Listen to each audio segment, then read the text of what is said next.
The pay gap. Chances are you've heard the term tossed around, but what actually is it? And what does it mean for the working women and men of Australia? There are two sides to the pay gap narrative. Those that believe in it and those that think it's not that bad or it doesn't exist. But how does that happen? There's either a gap or there isn't. First things first, let's set the record straight. The pay gap is not men and women being paid differently for the exact same job. That's called gender discrimination and it's illegal. Doesn't mean it doesn't happen, but that's a story for another time. To understand the pay gap, you need to understand the maths behind it. To put it simply, the pay gap is calculated using the percentile difference between men's and women's average weekly earnings, specifically for full-time jobs. Using data from the Australian Bureau of Statistics, the Workplace Gender Equality Agency calculates the pay gap by taking the average male earnings, minusing the female average earnings from this figure, and then dividing it by the male average earnings. In 2018, the ABC fact-check team found that Chris Bowen's claim that women have become better educated while the gender pay gap hasn't budged was correct. The gender pay gap currently sits on its 20-year average of 16%. That is women earning 16% less than men on average. In other words, women in full-time work earned an average of $261.30 less than men each week. What's more is that the percentage of Australian women with a bachelor's degree has risen from under 13% in 1996 to 28% by 2016. In fact, since 1998, more women than men have obtained a bachelor's degree of higher qualification. So what's going on? Because things aren't matching up. Generally speaking, qualified people earn higher incomes.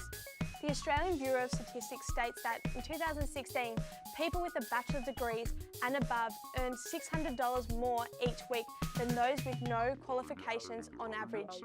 If this is the case, shouldn't women be earning more than men? The Australian workforce is pretty much 50-50, men and women, so why the gap? The thing is, the pay gap is a lot more nuanced and complicated than just a difference in wage between Australians, men and women. Think about this for a second. A woman working in a female-dominated industry would on average earn almost $40,000 less in total remuneration than a man in a male-dominated industry. Discrepancies like this don't come out of nowhere. Many are quick to say that men and women just choose different professions, and it just so happens that stereotypically female jobs are paid less. This is true to an extent, but it begs the question, why? Why are traditionally female jobs paid less in the first place? Let's look at the Australian workforce for a second. Women comprise 46.9% of all employed persons in Australia. However, according to the Workplace Gender Equality Association, 60% of Australian workers don't know what it is like to work in an industry with balanced gender representation. That says a lot. There's something critical going on here, and it's called segregation. A parliamentary report has stated that taken together, occupational, industrial, gender segregation are the second most significant contributors to the pay gap between men and women after sex-based discrimination. Now, there are two types of segregation. The WGEA describes one as a deeply entrenched horizontal segregation, which refers to the over-representation of women and men in certain occupations or industries, and the other as a vertical segregation, which refers to the imbalance between women and men in leadership positions. That is, leadership roles are dominated by men while women are concentrated in non-management positions.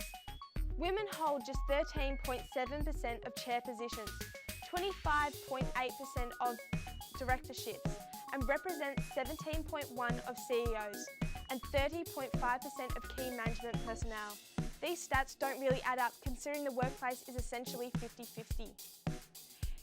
It's obviously something is happening mid-career that is preventing women from reaching higher level ranks in the workforce, and it's not just a glass ceiling, it's babies. A study done in Denmark found that motherhood to be the biggest cause of the gender pay gap. Check out the difference between the impact of having a child on men and women's earnings respectively. There's a pretty big dip for women and nothing for men, so whilst having children negatively affects a woman's earnings, it makes a little to no difference to a man's. This tells us that the wage gap isn't just about what's happening at work, it's also about what's happening at home.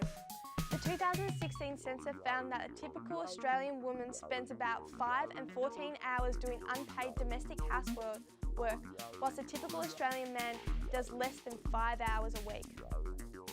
Women typically work fewer hours than men, but this distinction becomes even bigger when babies are brought into the picture. The conversation found that in 2016, mothers of young children dominate the part-time workforce, with 69% of employed mothers with preschool children working part-time. The reason men can afford to work longer hours in a more demanding job isn't because they're harder workers, it's because they have someone at home taking on the domestic load. It seems to truly rectify the pay gap issue in Australia. Not only do we need to focus our attention on the segregation, sex-based discrimination and the undervaluing of traditional female professions, we also need to think about how to close the domestic load gap. Women's educational attainment is increasing in Australia, and there are exciting improvements in the type of work women can do now. Without challenging the real root of the issue, the gender pay gap isn't going anywhere.